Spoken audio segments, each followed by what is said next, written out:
I'm Marcus Smith, and this is Constant Wonder. Join us on our quest to find awe and wonder in all nature, human or wild, vast or small. A podcast in search of all that moves us beyond words. Your host for this episode is Tenery Taylor. In 2014, the Pulitzer Prize-winning author Tracy Kidder became fascinated by a community of people living on the streets of Boston. He came to know them as rough sleepers, people who choose to stay outdoors at night rather than waiting in line for a bed in a homeless shelter. He became so intrigued that he began taking notes about the people he met, and his research became the book released this year called Rough Sleepers. A favorite of his in this community is a man he'd renamed for the book Tony Colombo. Tony was an ex-con who lived on Boston streets from 2013 to 2019. He was a large, strong man, in a way, very independent. He, above all, couldn't stand to go and live in a shelter. He'd lived in prison for 20 years. I mean, you can imagine. And the streets were attractive to him in that way. I mean, there was some freedom out there for him.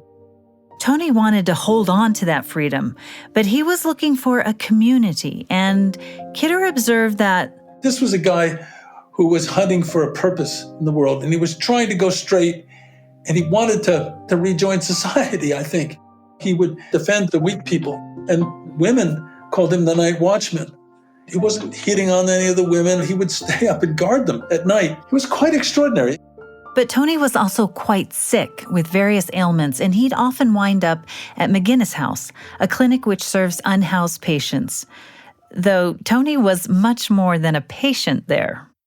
It was really quite remarkable. He'd figure out a better way for lunch to be served. Tony liked to think of himself as sort of an assistant manager, helping out whenever he showed up at McGinnis House. Now, this whole world of Tony's, Tracy Kidder opens it up in his book, Rough Sleepers. And Tony is only one of many unhoused people that Kidder writes about. We'll hear about a few of them today. Here's a truth that Kidder emphasizes.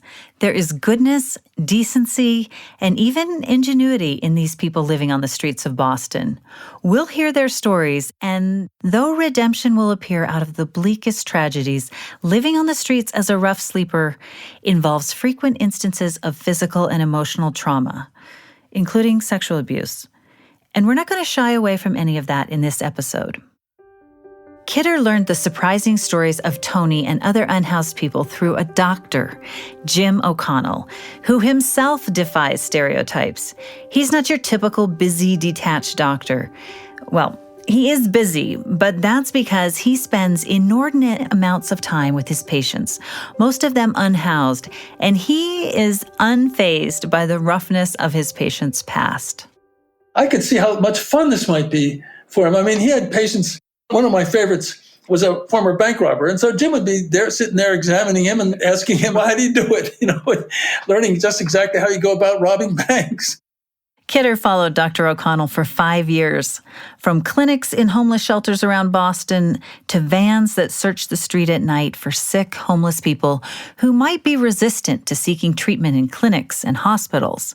And he discovered in Jim O'Connell a doctor who would always show up for and even seek out those whom society had cast aside, no matter how hopeless their cases might be. Through conversations I had with both Tracy Kidder and Jim O'Connell, we'll discover a world both more complicated and more beautiful than outsiders may ever suspect. In 1985, O'Connell had just completed his residency at Mass General Hospital in Boston when he was asked by the chief of medicine to defer a prestigious fellowship in oncology and instead take a 1-year position working in a clinic for unhoused patients. This clinic was located in a shelter called the Pine Street Inn. It had been run by nurses for years and had never had a doctor before. Dr. O'Connell recounted for me his transition from completing his residency, where he'd run the very busy ICU, to being the sole doctor at this nurses' clinic for the unhoused. By the time we get to that stage of our training, we all have egos that are just impossibly large. And I remember walking into the nurses' clinic thinking they were going to be thrilled to have a doctor for the first time. And they said, we've been doing it without doctors. Thank you very much for many years. And then they looked at me and they said, look, you've been trained all wrong. You go too fast. You don't listen. You don't do things as the patient wants. You tend to do it the way doctors decide. And they were dead on. That's exactly how I'd been trained. And so the nurses decided that the best way to retrain this overconfident doctor was to assign him to give their patients foot baths. The nurses were just so brilliant and so really wonderful and loving. What they would do is invite homeless people into the clinic, and they would invite them to have their feet soaked. And most people coming to clinic had been walking around all day or standing in lines. And so these really crusty, kind of independent and usually feisty people would just melt and sit down on the chair and let the nurses soak their feet. The nurses always call people by their name, and I came to realize that most homeless people never hear anyone say their name with kindness and dignity.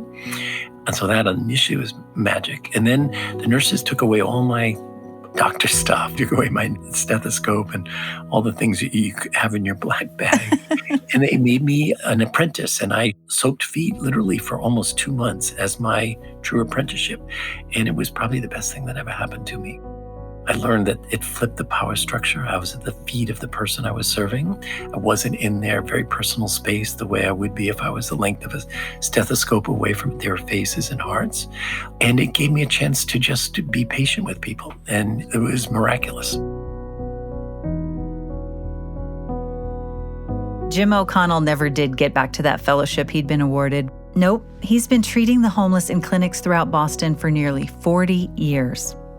He serves currently as the president of the Boston Healthcare for the Homeless program, which he just calls the program. And he's still sold on the lessons he learned from the nurses at Pine Street Inn Clinic, one of the first clinics to participate in the program.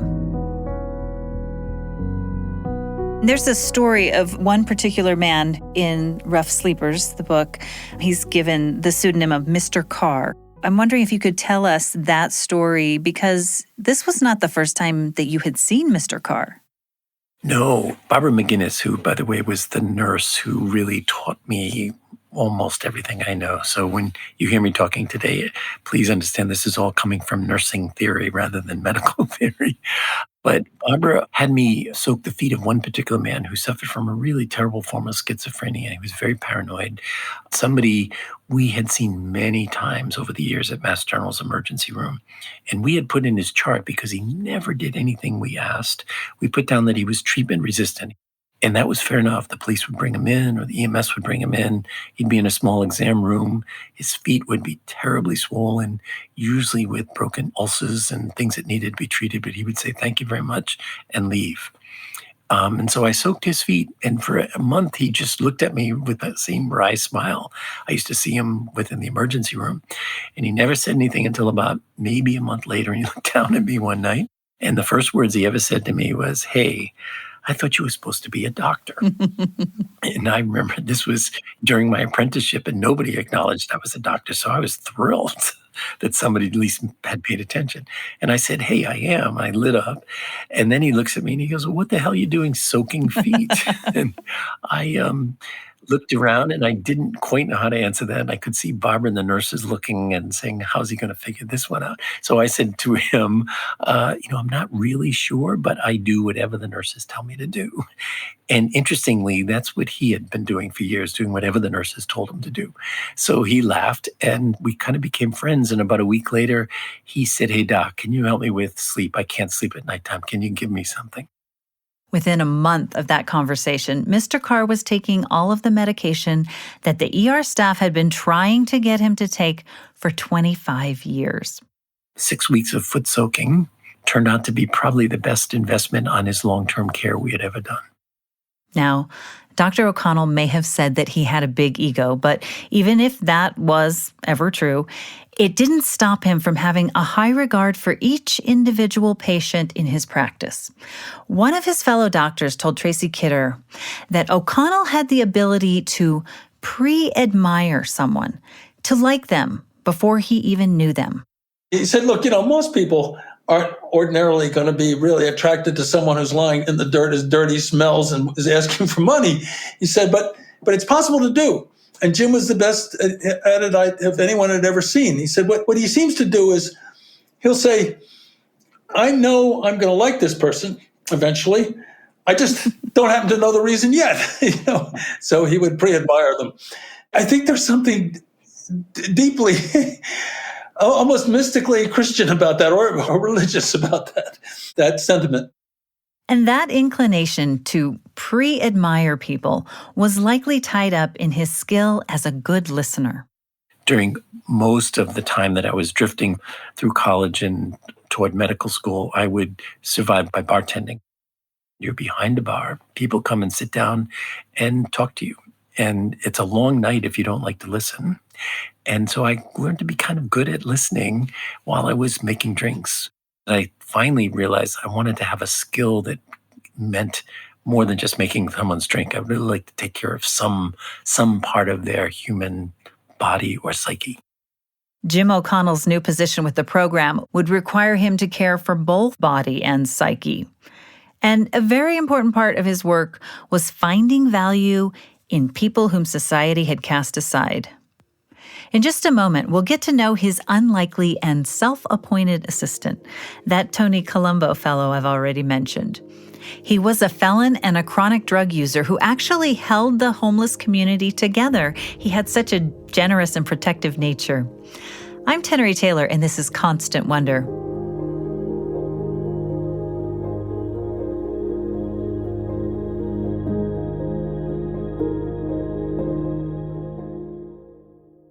We're visiting with author Tracy Kidder and Dr. Jim O'Connell about Kidder's book, and here's the full title, Rough Sleepers, Dr. Jim O'Connell's Urgent Mission to Bring Healing to Homeless People.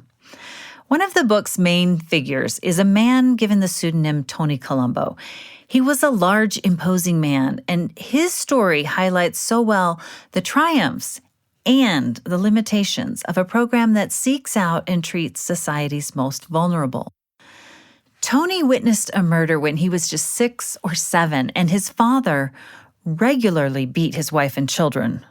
The neighborhood he grew up in was a pretty violent one. And we didn't know this for the longest time, but he did later said with enormous conviction and believability. And anyway, there were a lot of reasons to think this was true, that he was raped by a priest from a pretty young age on for a while. And I don't know if everything sprang from that or not, but he'd been a very bright student. I ended up dropping out of high school, starting a life of sort of petty crime.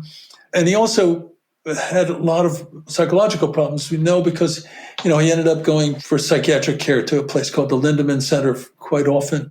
It's not absolutely clear what he had, but probably complex post-traumatic stress disorder, according to the psychiatrist on the street team who really took a big interest in him.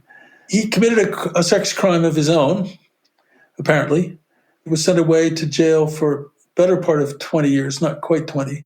And when he first told me about his time in prison and how he helped other inmates and did this and that, mind you, this is a very large man, very fit, very powerful. About 6'4", by the time I met him, he was down in the 200s. But at one point in jail, apparently, he bulked himself up with weights and stuff and got up close to 300 pounds. And he talked about how he liked to help other inmates, and particularly young black guys who were in jail. And I thought, oh, sure. But then I met someone who'd been in prison with him, certifiably. And he said, no, those are all true stories. That's the way he was. That's the way Tony was. And then subsequently, yet another guy said it even more strongly. He said, he gives away stuff. That's what he does. That's what Tony did.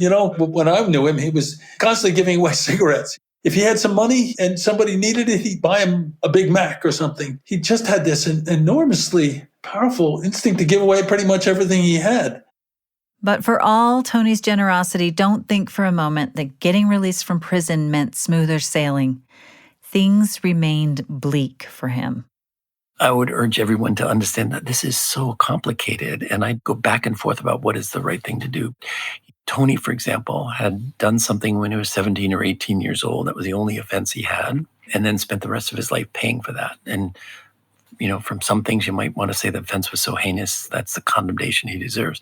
But somehow he did all of his time in prison, but they came out and realized that his sentence was really lifelong, not just the 20 years he had spent behind bars. He was labeled a level 3 sex offender, which was essentially a condemnation. You can't get housing at that point. You're condemned sort of to be on the streets or in the shelters. Tony, despite being condemned to homelessness, was still that generous soul he'd proved himself to be in prison. In fact, he acted like a self-appointed assistant or manager to Dr. O'Connell in his facilities for the homeless. And just a note here, when I spoke to Dr. O'Connell, he was in his program's headquarters across the street from the emergency room at Boston Medical Center. When he showed up, he was a very imposing character. He was friendly, delightful, but also, clearly able to take care of himself. And he had been a long time in prison. But when he came out, we realized early on that his goal was to just do something good. He wanted to help. And it was really quite remarkable. He'd figure out a better way for lunch to be served, or he'd show the manager how drugs were smuggled or alcohol was smuggled in. He wouldn't rat anybody out, but he'd show them the ways it was done. How were they doing it? All kinds of ways. One was a string down to the sidewalk and with a pillowcase in it. You could put something in and pull it up. Just you had to find the right time to do it. If it were pills, you could have a cane, and the cane has a rubber tip. You could put the pills in the rubber tip, put the rubber tip back over the cane. That doesn't show up on a metal detector. And, at times, almost annoyingly, he would appoint himself as the person that can help us out, assist us. But as we got to know him better, we realized that his role on the street was something he embraced as someone who would really take care of the weakest people out there. Until very recently, Mass General Hospital had a small plaza on its grounds, which many homeless people called Mousy Park. And they would congregate there. It wasn't too far from the famous bar Cheers. I came to see it as kind of like Cheers. Most homeless people who are on the streets could go there, and there would be people that would know their names when they got there, and their friends would be there. There was one day when one of our really vulnerable folks said something awful about the mother of one of our other folks. We could feel a big fight coming on. But Tony saw this coming on, and only Tony could have done this. He came over and he knew both of them well. And he was able to convince the stronger man whose mother was being much maligned that this was not about his mother. This was about something else. And Tony put his arm around him and they walked away. It was really great. But that's the kind of stuff he was able to do because he was so respected by the other homeless folks out there. Tracy Kidder and Jim O'Connell saw even more in Tony than a helpful manager type. They got to witness an artistic side of Tony as well on an outing with Tracy's wife, Fran. He was really smart, and he had all this native intelligence. My wife's a painter, and she knows a lot about art history, and we took him to the Museum of Fine Arts in Boston, where he'd never been. He'd never even been to that part of town, even though he spent all his life in Boston. I remember taking him in there and being a little embarrassed. I hate to admit it because he looked pretty shabby, and he was a very conspicuous fellow. He's big. And then I realized, he could easily pass for an artist, And he behaved really, really wonderfully well. He was an extraordinary student. My wife was taking him in front of pictures, and at first he was saying sort of silly things that people would say, a kid could draw that, and making silly jokes. But then he got into it, and it was really quite staggering. It was a little show of, they're not technically paintings, but just think of them as paintings by a German artist. In one of the paintings, there's a nude woman with her back to you as the viewer, and there's something odd about the way her hand and wrist are cocked and just her stance. Tony was staring at this painting. I heard him say to my wife, Franny, doesn't that look kind of like the David? Michelangelo's David, that is. The figure in the piece Tony was looking at was in the position of contrapposto, with one hip slightly cocked, like David's stance. And I said, what? I was just thinking that, And then she said, well, wait a minute. And Tony had never studied art. She said, you must have studied art. You must have read about David and all that. And Tony said, I'm Italian. He said, Michelangelo, the Colosseum. Well, I'm Italian. But what he had seen, a trained art historian would have seen this, probably. But it was something that most people would never have seen. For him to make this connection between this 20th century painter and a famous statue by Michelangelo is really quite amazing for someone with absolutely no training. As we put him in a cab and the cab drove away, Jim said, "I just can't help thinking what he might have been," which is something you often think about in that very sad world.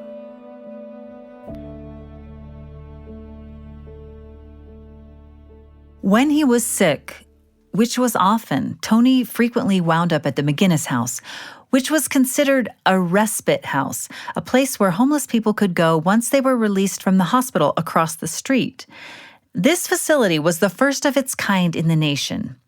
Understanding how McGinnis House works really illustrates the unique problems that the homeless population has when it comes to medical care. So let's get some background on what respite care is before we continue with Tony's story.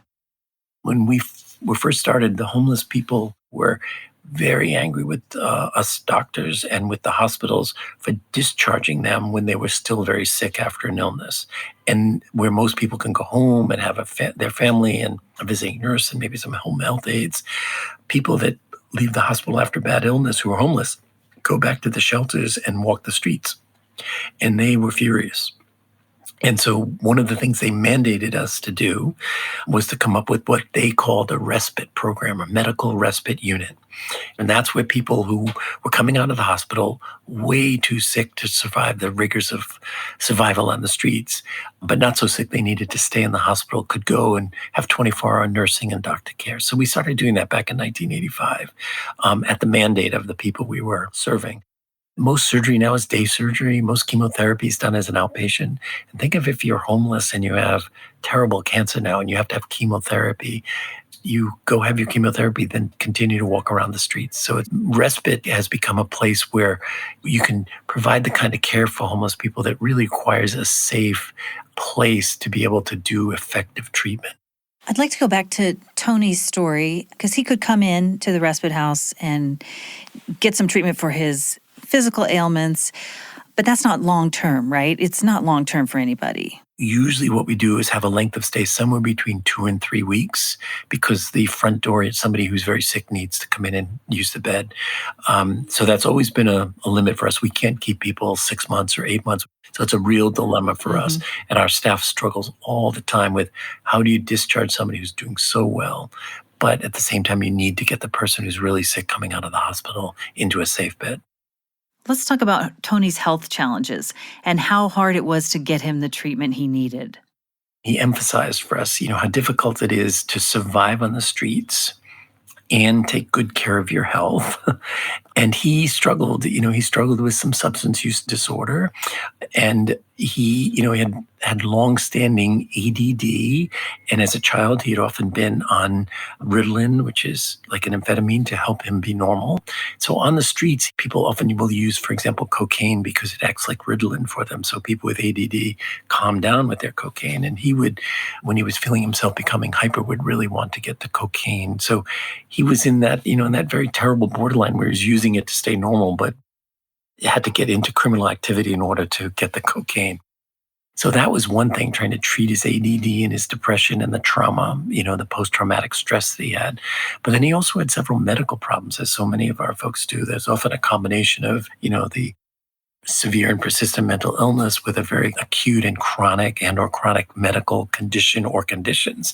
We were trying hard to get him on the right medicines, and often that required getting him off the streets into our respite program, the McGinnis House, so that we could slowly and in a controlled condition get him on the medicines that he really needed to be on. What Tony really needed was permanent housing. According to Kidder's research for Rough Sleepers, people who rely on homeless shelters in Boston die at a rate about 4 times higher than their counterparts in the general population. Rough Sleepers die at a rate 10 times that. And so someone like Tony nearing 50 his time was probably pretty much up. He did have a lot of things wrong with him, but nothing it would have seemed fatal, not necessarily fatal. He was disturbed and he needed to be housed. He would come into McGinnis House just a wreck, and he'd sleep for 48 hours. This is the respite. And then he'd resume his duties, his self-appointed duties as social director. Dr. O'Connell, in addition to seeing patients and overseeing the program, also devoted time to doing social work. He and other team members went to court with Tony to document that their patient really was trying to get clean and abide by the law. What happened to Tony? Were you ever successful in finding him a place? Nope, we never found him a place. Jim was working very hard on it. He had failed to register various times as a sex offender. That's a pretty serious crime. He still had all these outstanding warrants, and Jim set out to try to get him those warrants cleared, going to court with him, and he finally had gotten them cleared. But then I think it was almost too late. I think the stress of life out on the streets, the great disappointments that he went through, all these friends dying, he started to believe that he was like an angel of death, and that if anybody got near him, they were going to die too. And then he got really scared that would happen to Jim. So he had to stay away from Jim. He got very paranoid. It wasn't without some reason. One time he got knifed really seriously on the street, and he got patched up and was okay again. And then some time later, he got beaten up by 4 guys with a baseball bat, broke the orbital bone, one of his eye sockets, but he survived that. In the end, Jim had to go away on a lecture trip, I think. And during that time, Tony, he didn't commit suicide exactly, but he didn't take the medicine he was given. To be honest with you, if I were stuck in that predicament of being homeless and out on the streets and with very little chance of being housed, and I'd take every substance I could find that would, at least for the moment, take me away from there. I'm pretty sure I would. So he died. He died on the streets. And I'm not very happy about that. I think I chose well when I chose him to be the main homeless character here, because he was a person with enormous potential, and there was something really lovely and sweet about him deep down. And then he died basically on the sidewalk, a block from the hospital. And just realizing after all those years to see him die that way was really difficult. And I think we all struggled. What was remarkable to me was all those people who were outside who called him affectionately the night watchman and who had come to depend on him were devastated. The ripple effects of his death were huge throughout the homeless community here in Boston. The team saw glimmers of Tony's potential, unrealized potential. In a moment, we'll learn about someone who was able to thrive once she finally accepted care from the program. And she's gone on to teach other homeless people how to thrive. She's even schooled some doctors along the way.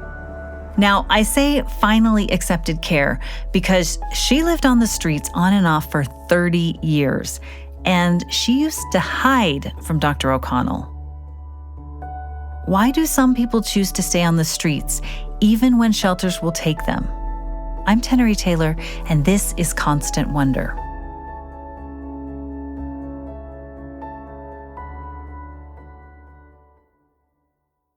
I asked Tracy Kidder, author of Rough Sleepers, Dr. Jim O'Connell's urgent mission to bring healing to homeless people, about that expression, rough sleepers. Why would people choose to sleep outside when shelters were available? Dr. O'Connell used to ask the rough sleepers he met the same question. And very often people would tell him, look, I can't sleep in a big barracks with 500 other men who are snoring or maybe going to steal my stuff. And having been in the Army, I understand that myself. The most poignant answer I think he ever received was from a man who suffered from schizophrenia.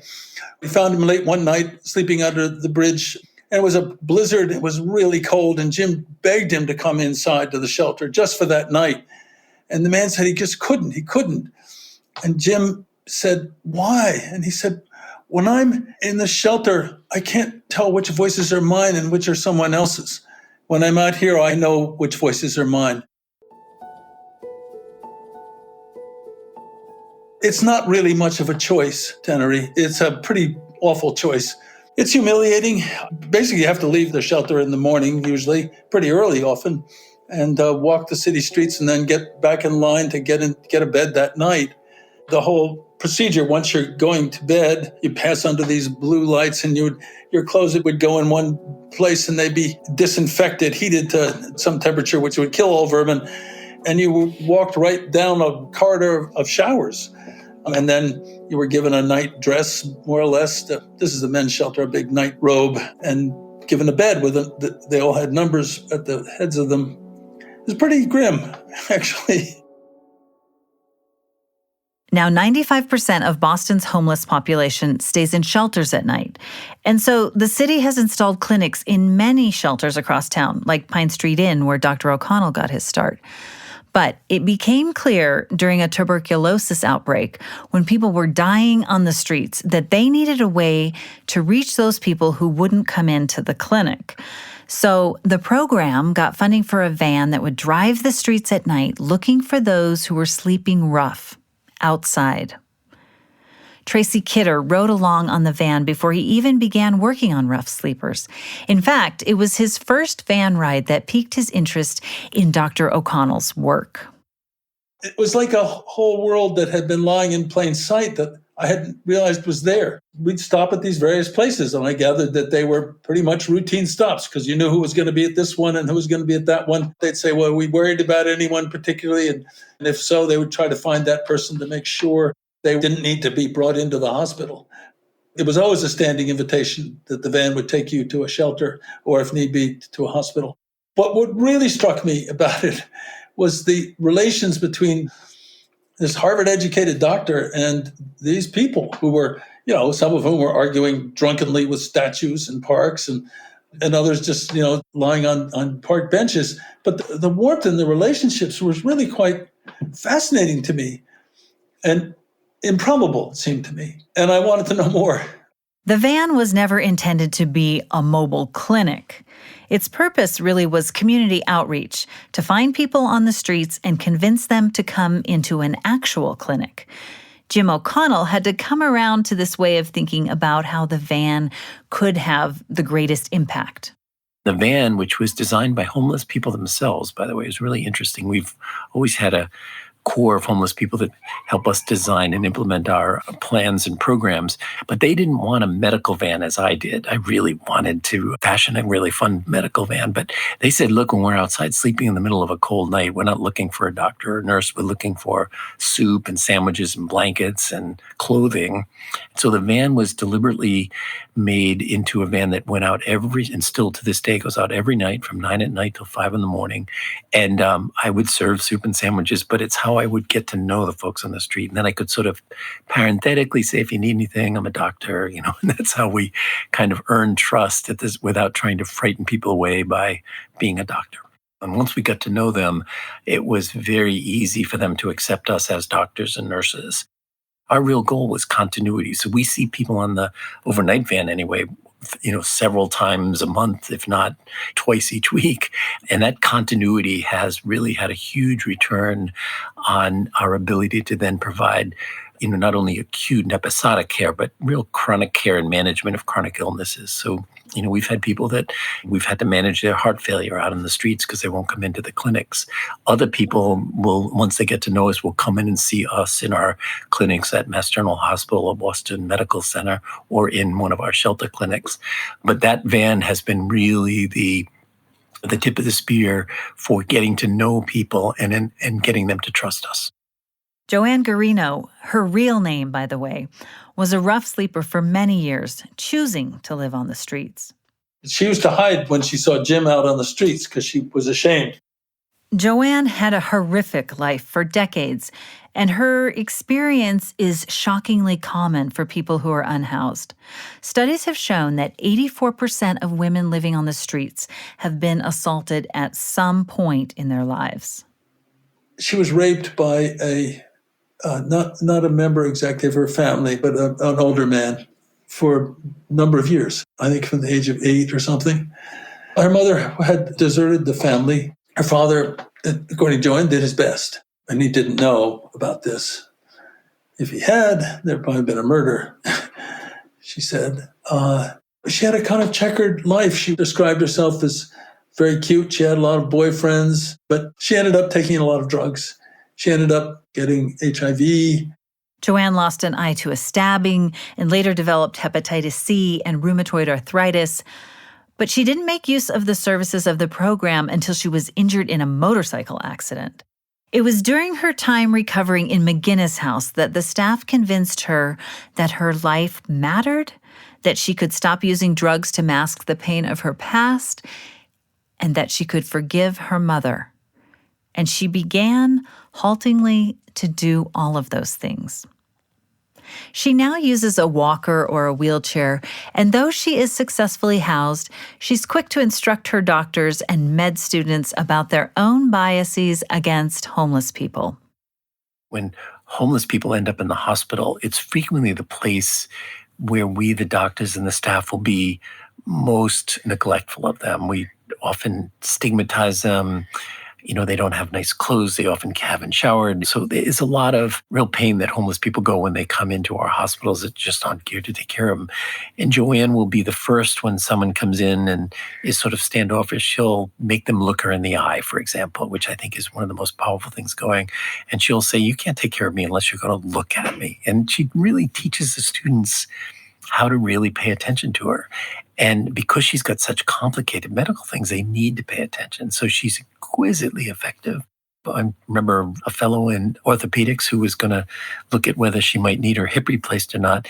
And he was just being mechanical about everything. And she looked at him and said, you can leave. I don't need someone like you. Why don't you send someone who's going to look at me and take care of me? And I remember that orthopedic resident just standing up straight and realizing, I'm doing all this wrong. I'm being like a mechanic. And he started apologizing to her and then talked to her about why his life was so difficult and why he was being so mechanical.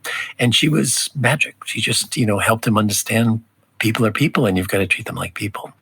We need people like Joanne in the hospital to teach us. Dr. O'Connell often takes Joanne Garino with him to a special orientation for new medical students at Harvard, where he is an assistant professor of medicine. She encourages them to respect people who don't look respectable. And she's a great teacher, possessed of a feisty determination. Tracy Kidder attended one of her presentations. She has a way about her. There was something charming, not something. She has a great deal of charm. But I noticed, for instance, that she'd sort of cock her head. You have to understand this is in an amphitheater, so there's this kind of sea of white coats, one of the white coat ceremonies for these brand new Harvard medical students. It's like she's looking up a ski slope or something. But she would cock her head, and at first I thought she was being coquettish. And then I realized, oh no, she's missing one eye from her life on the streets, which is, for women, is unbelievably dangerous. But she started in telling her story, and this is what she, I think, generally did, which is a very, very sad story. And she would interject from time to time, say a student forgot to turn off the cell phone and it went off. She'd say, hey, turn that off. And then she'd say, I'm sorry, I didn't mean to yell at you, I have to add something, comic relief here or something, because this is kind of a sad story. Dr. O'Connell brought Joanne onto the board of the program, along with other people who used to be homeless. Joanne also serves on state and national boards trying to end homelessness, and she's done something else really helpful. She wrote a pamphlet directed to people who have just gotten housing after living on the streets. It's called A Housing Guide, Tips and Tools for a Successful Housing Experience, which for somebody who's never lived on the streets might seem curious, like, well, you have a house, so now you have everything. Why do you need an owner's manual, a guide to living in a house? You never can solve homelessness unless you have housing, unless you have enough housing. But doesn't mean that housing alone is sufficient. It's necessary, but it's not always sufficient. And Joanne and several of our other consumer board members got together and started pointing out to people the difficulties of living in an apartment after you've been on the streets for years. And that little pamphlet is full of all the things you wouldn't imagine. Like most people have never, for example, never learned how to use a remote control for their TV. Most of them don't know how to work a gas stove. Most of them never really had a chance to pay bills. How do you pay utility bills, et cetera, et cetera. So in this little pamphlet, they talk about all the things you're going to have to master in order to be successful in housing. And then her compadre, who was the vice chair of our board, whose name was Larry Adams, at the same time Joanne was writing that, he did a video to show people how lonely it can be when you get into housing. So you've been in the craziness of the streets, you've got a community out there, people who know you going by, but all of a sudden you're now transported and put into, a one-bedroom apartment in a part of town you don't know. And Larry's first impression was that it's so quiet, I can't sleep. He usually slept outside with all the noise. And he came back to our buildings right across from the emergency room at Boston Medical Center.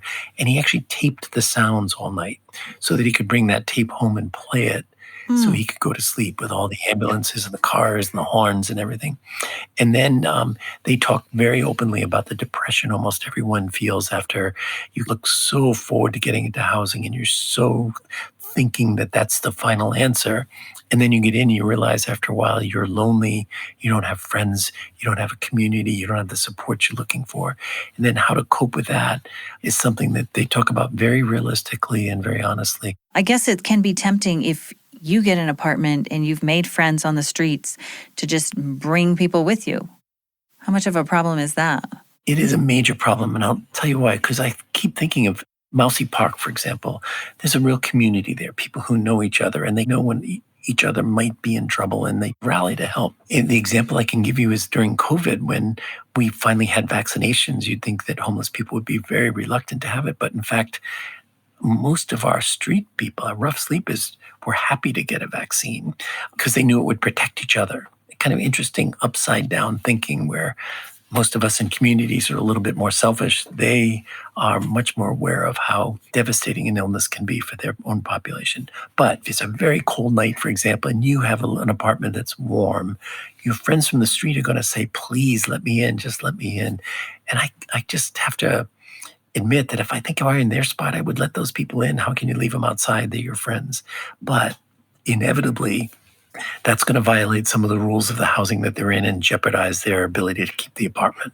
So we worry a lot about how to modulate that, how to try to get people to not invite people in, or if you do invite people in, you need to keep it under control, at the same time acknowledging they can't say no to some of their old friends who they've slept outside under blankets with in the coldest of weather. To say, no, you can't come in, stay outside in the freezing is really difficult.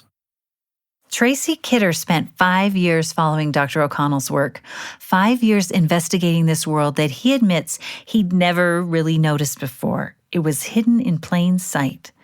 I asked him how that experience had changed him. I think it's something really elementary, actually, that's changed for me. Maybe it's summed up in that great line by the French philosopher Rousseau, who said, "What wisdom can you find that is greater than kindness?" These people whom I got to know through Jim and his team, I probably didn't write enough about that wonderful team. These people whom I got to know, they weren't taught things that you need to know. How do you clean a house? How do you clean a room? How do you balance a checkbook? But a lot of times they just didn't have the material resources available to them. How do you keep clean in a city that has almost no public bathrooms? And I think these deficits can make people seem alien or somehow hopelessly, incurably primitive. But that's only if we see them from the corners of our eyes. If we really got to know them, we'd probably dislike some and like others, but we would have to admit that all of them are human, fully human, just as human as you and I. You know, they all carry the most complex structure in the known universe on their shoulders. And I think that's something worth knowing. If that really can get embedded in my soul, I think it has a kind of radiant quality, a way of seeing the world that's better than the way I think I used to see it. But that's about as much as I can claim. I'm not giving away all my worldly possessions and becoming St. Francis. Jim O'Connell is certainly not comfortable with people calling him a saint, but he has given up quite a bit in his nearly 40 years of working with homeless patients. When he first started out with the program, he did little besides work and sleep. He'd work 4 days a week in hospital clinics, 5 evenings a week in shelter clinics, in addition to 3 overnight rides in the outreach van, plus paperwork, about 100 hours a week. Did this make him a saint?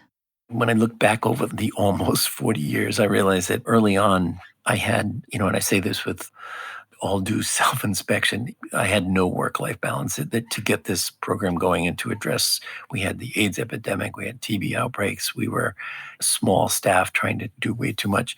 So we really worked way too much. And we really try hard in our program now to make sure people don't do what I did.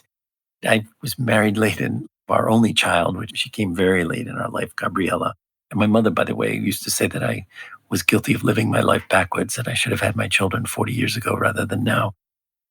But I think we've now learned that to do this and sustain yourself in doing this, you have to keep a balance. If I look back on the regrets I have in my life, the failures and mistakes I made were usually because I was not paying attention to the people I should have been loving and paying a lot of attention to trying to get this program going and taking care of the people who were in shelters and on the streets. So it's an important lesson for me that obviously learned late, hopefully not too late.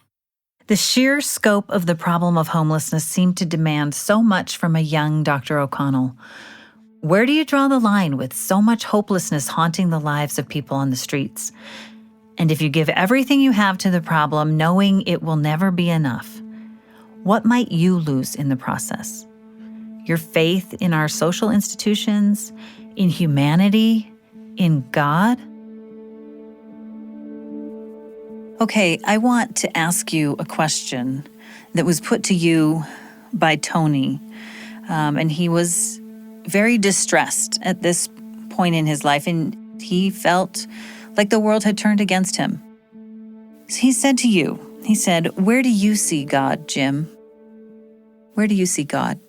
Ooh, that's a question I try my best to dodge. But Tony asked me directly, and it was at a time when he was feeling particularly vulnerable, and how could there possibly be a God that would allow all the things that are happening to him happen? And I struggled, to be very honest with you. He had just been dealt a very terrible hand in life. He had made some terrible choices, but he now was suffering inexorably because of those choices with at least no way that we could see that redemption was on hand. And so I had to back off a little bit because I had to think about it. And I remember talking to him, I don't know, it was probably the next day, I had thought hard about it. And, the truth is, I don't know why any God would allow all these things to happen. But that's a mystery that I don't understand. But what I have found, and I think this is where it gets maybe a little dodgy, but what we have found is that even though we aren't able to maybe change the overall outcomes of many of our folks' lives, the privilege to get to know them over time, to have them share these very complicated and painful stories with us, and then to know that we will be there for them and they can rely on us, that there's something in the joy of that relationship, something in that joy anyway, where I think a God emerges. It's not the traditional God I might have thought of when I was back going to Mass at age 9 and 10 and 12, but I think it's a much more powerful God. And when I remember talking to Tony, I don't know if he bought it, but I said, look at the relationship we've been able to have. Look at all these people that we know at Mousy Park, the people that come together and will take care of themselves. Don't you think there has to be a God working in that? So I think I've come to see the joy of my life anyway, and Joy, I think our team would agree with that, is that we're just doctors. We're not going to change the overall trajectory necessarily of homelessness, the tragedy of homelessness in America. We're going to work toward that, but I can't build enough housing to end the problem. But we can get to know the people we're serving, minimize their suffering as best we can, and let them know that we're there with them. We are standing with you, whether it's in the bright light or in the deep darkness. I think a project that really, for me, encapsulates that is you have a portrait wall outside your office or in your building, and there are pictures you've taken of your patients. Mm-hmm. When did you start doing that? Why did you do that? For the longest time, to be honest with you, Jerry, I would never, this is before cell phones, of course, so we never brought cameras with us. We thought that was being voyeuristic or taking advantage of people. We wanted to be in solidarity with the people we were serving, and we wanted to respect their anonymity and their privacy. And then I got chastised by a woman who had lived on the streets for years, ended up getting terrible liver failure from hepatitis C and drinking too much. And she came into our McGinnis house And we talked with the transplant surgeon. The only way she was going to live is to get a new liver, which is a very complicated operation. And the surgeons wouldn't do it unless we could show that she had 6 months of residential stability and she could stay sober, which she came into our McGinnis house, and she's one of the few people we allowed to stay for 6 months and even longer. And she was amazing. She, a lady who always called herself a bag lady, was just wonderful, stayed sober. And as it got near the end of the 6 months and she was now going to be on the list for transplant, she called me over one Sunday morning and said, would I mind taking her picture? I had to go home and get a little throwaway camera that I had. How I wish now that I had been a good photographer. But I went back and she got all dressed up. She had a linen dress and she had really nice shoes, put her hair up in a bun, wore lipstick, had earrings on, a necklace on, and painted her fingernails. And then she even went outside and picked some fresh flowers to put in a styrofoam coffee cup next to her bedside table. And she stood there and let me take her picture. I thought she was really worried about facing death. And so I went back, brought the picture back to her in the afternoon in a little throwaway frame. And I said, wow, are you really worried about dying with this big surgery coming up? And she put her arm around me and said, oh my gosh. She said, I have been out in the streets for 27, 28 years, facing death every single night. She said, most nights I really would have welcomed death. She said, so I'm not afraid of death at all. But then she said, and this is what really took my breath away, that she had 2 daughters. One was 3 years old, another was 5 years old when she last saw them 20-some years ago. And what she wanted was to have a picture of her looking presentable. So in case they ever decided to go looking for their birth mother, there would be a picture of someone they could at least be proud of. And that was the picture. It was just breathtaking. And I had completely missed what everything was about. But the interesting part of the story to me was that when I came back a couple days later, there were 22 people who asked if I would take their portraits. And we started to realize that completely contrary to what we had thought, many people, especially when they're doing well, are looking to leave something that people will remember them by. And so we now have portraits up in the hallway I'm looking out at right now and up in our McGinnis house. Obviously, some people do not want their portraits up. I would say the vast majority of people do. And some people get admitted and they're very upset when their portrait isn't up there. So we have to hurriedly get one done and get one up there. So it's an interesting look at the beyond by a homeless population who feel that they've had to suffer in this world. There must be something good on the other side, and they want to leave a legacy behind.